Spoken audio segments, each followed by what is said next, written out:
créer une entreprise, c'est gérer plusieurs fonctions à la fois, quoi. Gérer les opérations, gérer le marketing, gérer la communication, gérer les ressources humaines, gérer la conformité et tout ça. Donc, il faut vraiment se former d'abord. Et lorsqu'on est dans la formation, il faut bien mûrir l'idée. Il y a des besoins partout en Afrique, il y a des besoins. Quand tu sors, il y a des besoins forcément. Là, je sors, je vais avoir forcément un besoin.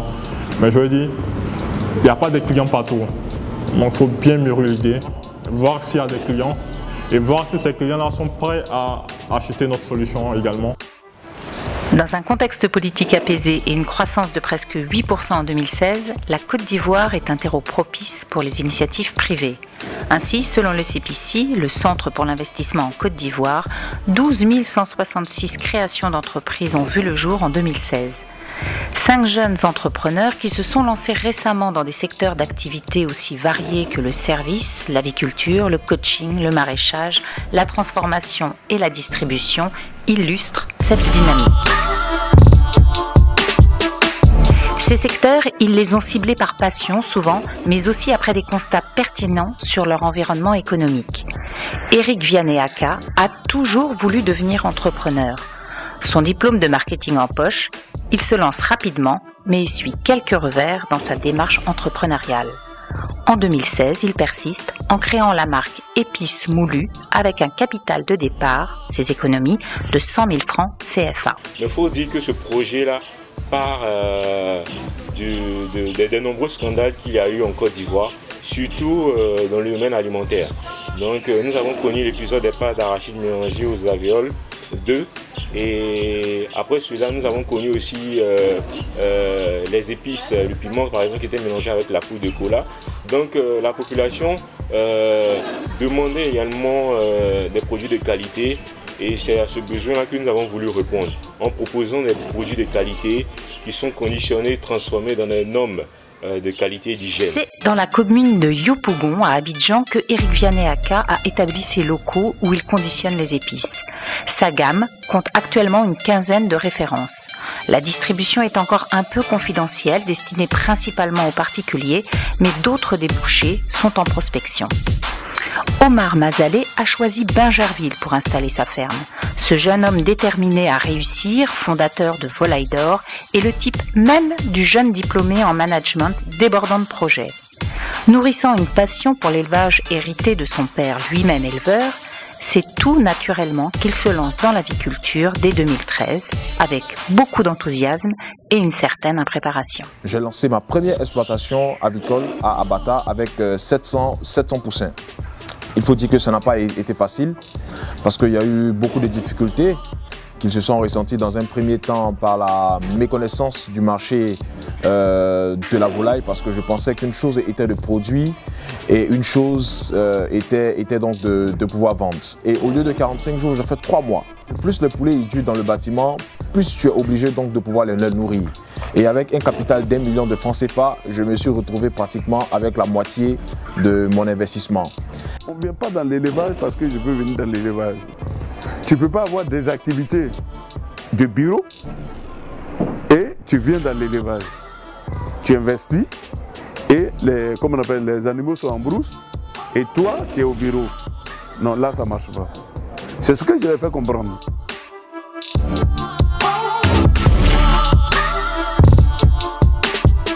Pour moi, Oumar, il faut qu'il mette la tête sur ses épaules.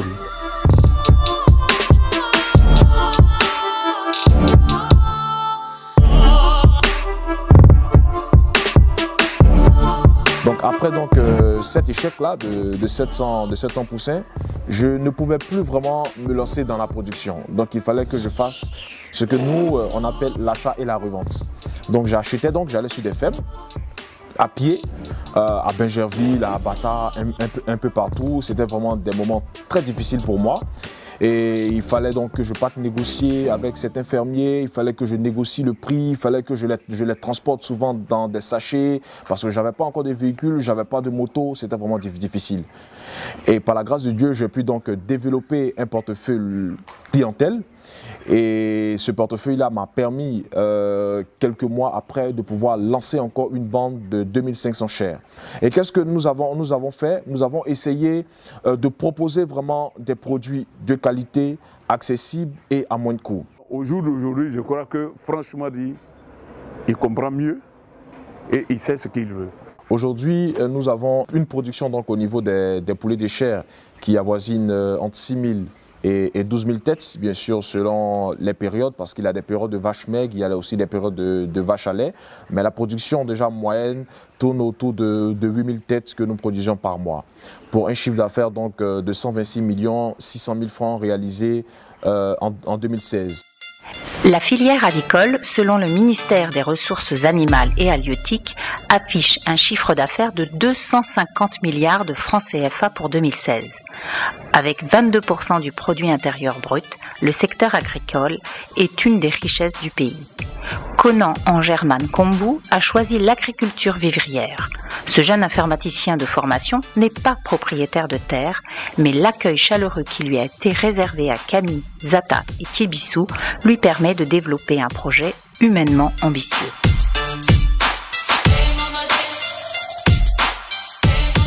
La terre où nous sommes en train de cultiver actuellement appartient à mon technicien, mon chef technicien qui est actuellement à Thibissou, en train de suivre les travaux du labour des 4 hectares.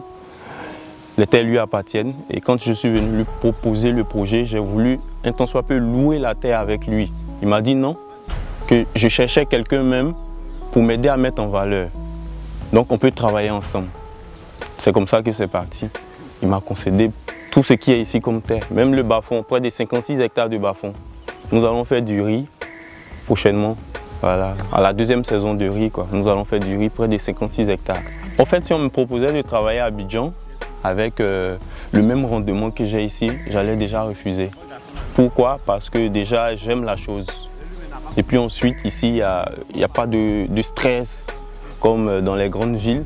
Les embouteillages sont déjà éliminés. Ici, on respire de bon air et puis il y a l'esprit de fraternité qui règne ici. Voilà. Donc voici un peu. Et puis il y a la motivation aussi et puis l'envie de faire la chose.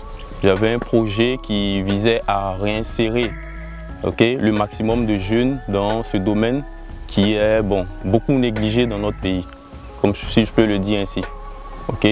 Aujourd'hui, nos jeunes croient que quand tu retournes à la terre, c'est parce que tu n'as rien à faire. Tu as un tant soit peu manqué comment on appelle ça, tes années scolaires, c'est pourquoi tu dois retourner à la terre. Donc je voudrais un tant soit peu donner un exemple pour dire que le retour à la terre n'est pas une fatalité, c'est déjà un succès. Le succès, Herman Christian Kouassi l'a déjà connu avec une carrière exemplaire de 14 années très riches professionnellement, dont une grande partie à l'étranger.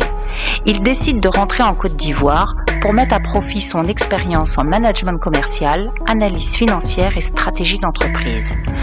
Après une première tentative d'entreprise créée à Abidjan, il s'associe à Karamoko Bamba et Arnaud Yao pour mutualiser leurs compétences.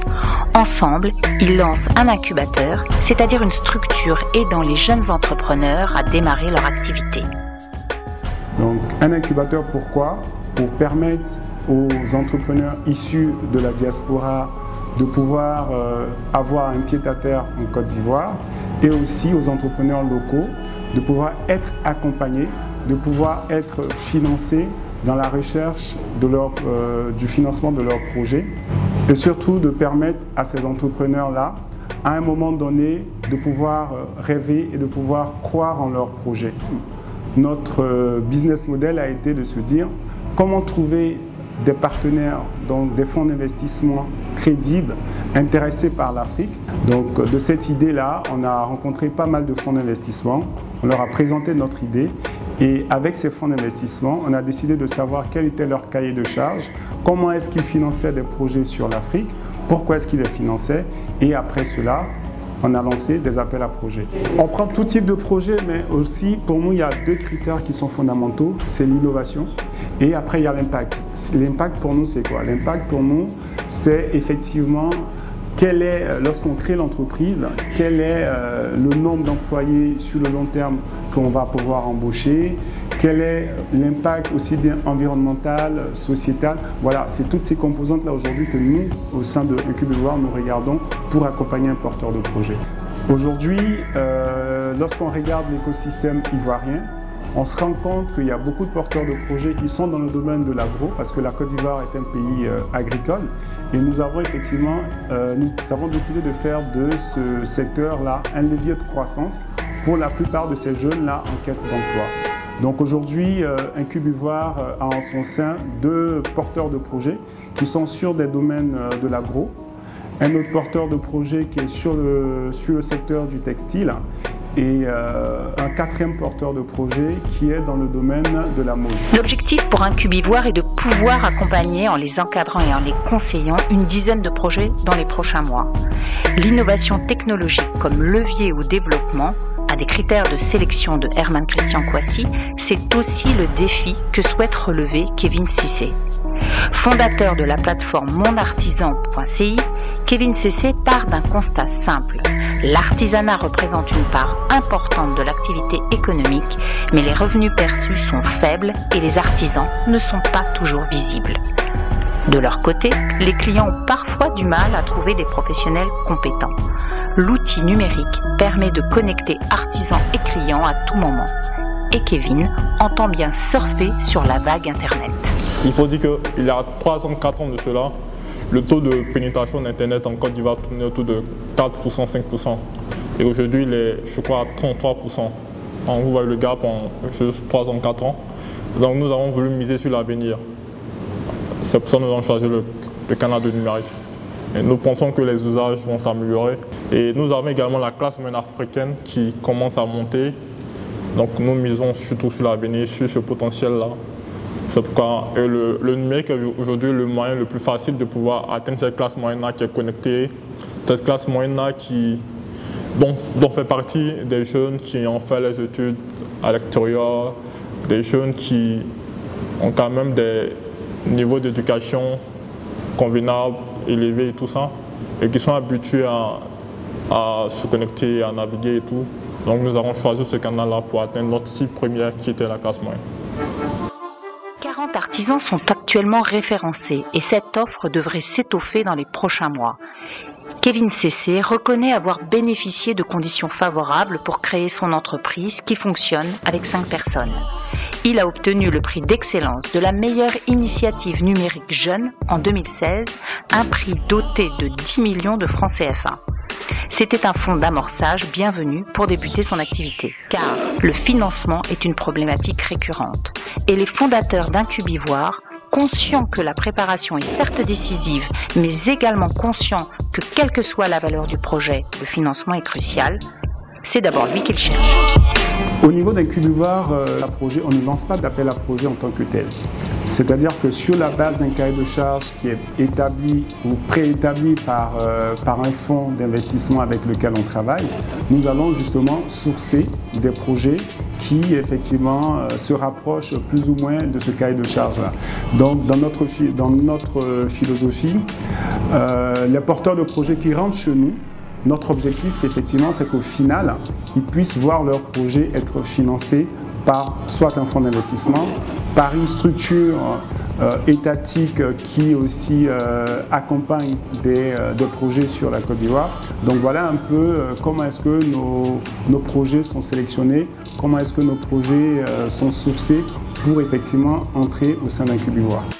Incubivoire a d'ailleurs tout intérêt à accompagner les projets viables puisque son propre développement est lié à la participation prise dans les entreprises incubées. Les cas de financement extérieur sont pourtant encore rares.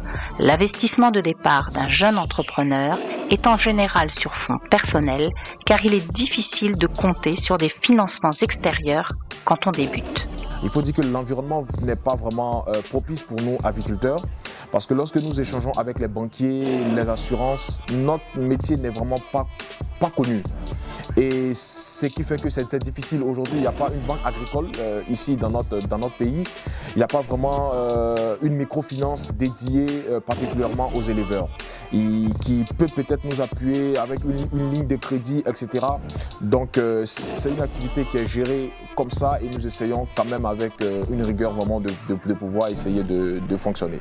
Surtout, ce qui est encore difficile, c'est vraiment qu'il faut être crédible. Il faut avoir un projet crédible pour avoir un financement.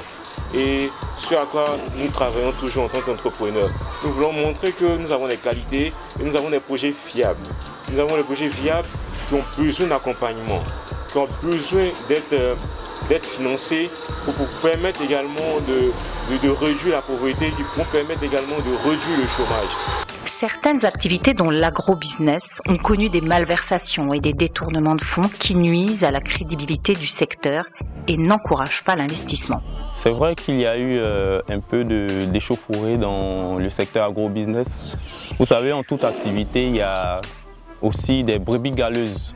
Voilà, c'est pourquoi l'État a pris la décision qu'elle a prise de fermer toutes les entreprises agro-business. Okay. Mais bon, nous aussi nous faisons de l'agro-business, hein, mais notre particularité c'est que nous ne faisons pas souscrire des particuliers, nous ne faisons pas appel à l'épargne publique. Okay. C'est pourquoi je me rappelle bien le 6 janvier, le groupe de travail sur l'agro-business, le GTA, m'ont convoqué dans leurs locaux au Trésor à Abidjan. Et après mon entretien, ils n'ont pu que me donner des conseils. Ah, c'est bien ce que vous faites, mais ce qu'on peut vous dire, ne faites pas de souscription, ne faites pas appel aux épargnes publiques. Voilà. Nous finançons toutes nos activités sur fonds propres et déjà que les financements viennent déjà des parents. Je peux citer mon père par exemple, qui a beaucoup fait pour nous. Et quand je lui ai présenté le projet, au début il était un peu sceptique, mais après il s'est laissé aller, il a dit bon, je vous donne ça, allez-y. Et quand avec nous aussi les petits moyens qu'on avait ici et là, voilà, donc on a pu travailler jusqu'à présent. Par exemple en Côte d'Ivoire, de manière automatique, lorsqu'un porteur de projet a une idée, la première personne vers qui ce porteur de projet va se diriger, c'est ses proches, c'est son entourage, pour demander effectivement un fonds d'amorçage pour lui permettre de réaliser son activité. Et pour la plupart du temps, je veux dire que vous avez ces premières personnes-là qui vous octroient effectivement de l'argent. Et moi, je penserais que ce serait bien si l'État de Côte d'Ivoire essayait de légaliser ou même de mettre en place un système de financement participatif. Cela permettrait aux porteurs de projets d'avoir un fonds d'amorçage. En termes de freins à la création d'entreprises, je veux dire que pour une start-up, déjà, on est en manque de législation. En Côte d'Ivoire, on n'a pas toute cette législation qui existe pour accompagner les startups. Aujourd'hui, on nous parle beaucoup de crowdfunding, on nous parle de lead funding. En fait, toutes ces nouvelles notions qui existent dans l'environnement des startups en Côte d'Ivoire n'existent pas. Malgré les difficultés à se lancer et les risques encourus, ces jeunes entrepreneurs n'ont pas opté pour le secteur informel. Tous sont déjà enregistrés ou en passe de l'être, car ils y voient un véritable enjeu de développement. Pour une entreprise qui se veut pérenne, elle ne peut rester dans le domaine informel.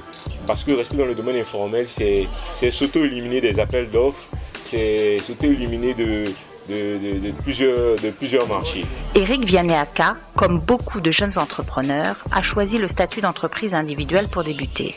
Si l'objectif clairement affiché est bien de garantir à terme un contrat en bonne et due forme à tous les collaborateurs, cet engagement est presque impossible à respecter dans un premier temps.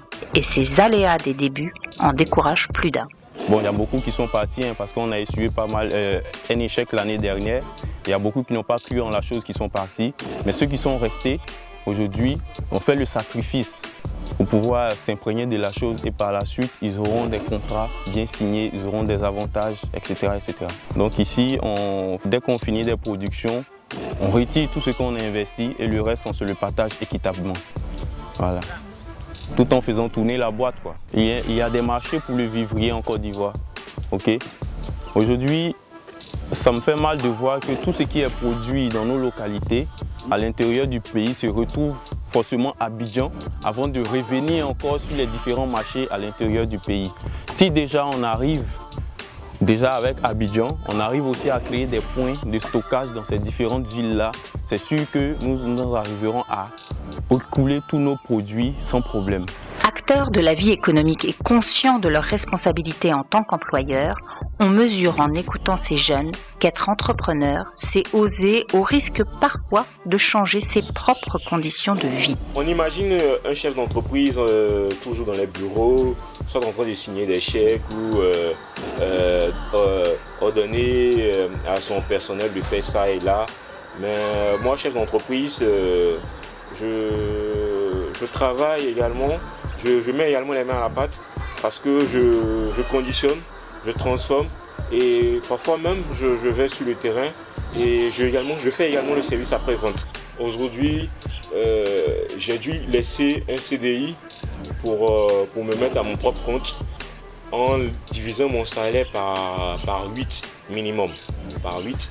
Et ce qui me donne surtout l'envie de continuer, c'est d'abord de pouvoir répondre à un besoin, le besoin des populations. Ensuite, contribuer à l'activité économique des populations et aussi l'impact social également qu'a ce projet-là. Parce que qu'en permettant aux producteurs de vivre du fruit de leur travail, cela également nous réjouit. J'ai travaillé aussi dans certaines institutions de la place en tant que chef technicien, directeur technique, etc. Mais si j'ai tout abandonné pour venir à la terre, c'est pas parce que je manque un tant soit peu de contrats, si je peux le dire ainsi, mais c'est parce que je suis amoureux un tant soit peu de la terre. Pour tout vous dire, actuellement je vis avec mes employés dans une petite maison que nous louons là à Camille. Yamo. Ok, Yamo. Voilà. Que nous louons à Camille. Ok, c'est là-bas nous tous on se débrouille, on se retrouve là-bas. Bon, quand je suis à Yamsoko, c'est là-bas nous tous on se débrouille. Et après les échecs que nous avons essuyés, dus au manque de pluie, au réchauffement climatique l'année dernière, en novembre-décembre par là, ce que nous sommes en train de faire actuellement, nous espérons avoir près de 20 tonnes que nous pouvons vendre à 400 francs le kilo, ce qui va nous faire pas mal d'argent. Quittons Camille pour Abidjan, où Herman Christian Kouassi a installé ses locaux, à l'INSTEC précisément, car c'est un vivier de jeunes entrepreneurs où il pourra repérer ses futurs incubés. Et l'INSTEC, il connaît bien, puisque c'est aussi l'école où il a étudié avant de compléter sa formation à l'étranger. Avec un parcours professionnel qui semblait l'éloigner de son pays natal, il a pourtant décidé de revenir, malgré un constat en demi-teinte. L'environnement économique n'a pas vraiment changé. Et pour moi, ça a été de me dire qu'est-ce que personnellement je pouvais apporter. Voilà aussi un peu ce qui a motivé mon retour en Côte d'Ivoire, précisément à Abidjan, parce que j'ai rencontré lors de mes vacances ou lorsque j'étais en mission sur Abidjan, beaucoup de jeunes qui étaient très intéressés par l'entrepreneuriat, qui se lançaient un peu tout azimut partout, sans savoir effectivement c'était quoi un entrepreneur. Même aujourd'hui, on parle de start-up, on parle de structures d'incubation. C'est pour moi des thèmes qui sont un peu galvaudés ici, et l'objectif que je me suis assigné ou que nous nous sommes assignés en mettant en place cette structure-là, c'est de pouvoir redonner en fait du sens à ce qu'on va appeler de l'incubation, ou de redonner aussi de l'espoir à ces jeunes porteurs de projets qui sont en manque de financement. C'est vrai qu'il y a des difficultés vraiment, il y a des procédures, il y a des lourdeurs administratives, il y a un manque de financement, mais je pense qu'il n'y a pas meilleure motivation que de pouvoir apporter des solutions à des personnes qui sont réellement dans le besoin. Je pense que l'Afrique, c'est le terreau idéal pour pouvoir entreprendre. Il faut dire que je n'ai personnellement pas fait une formation d'éleveur. J'ai seulement nourri la passion.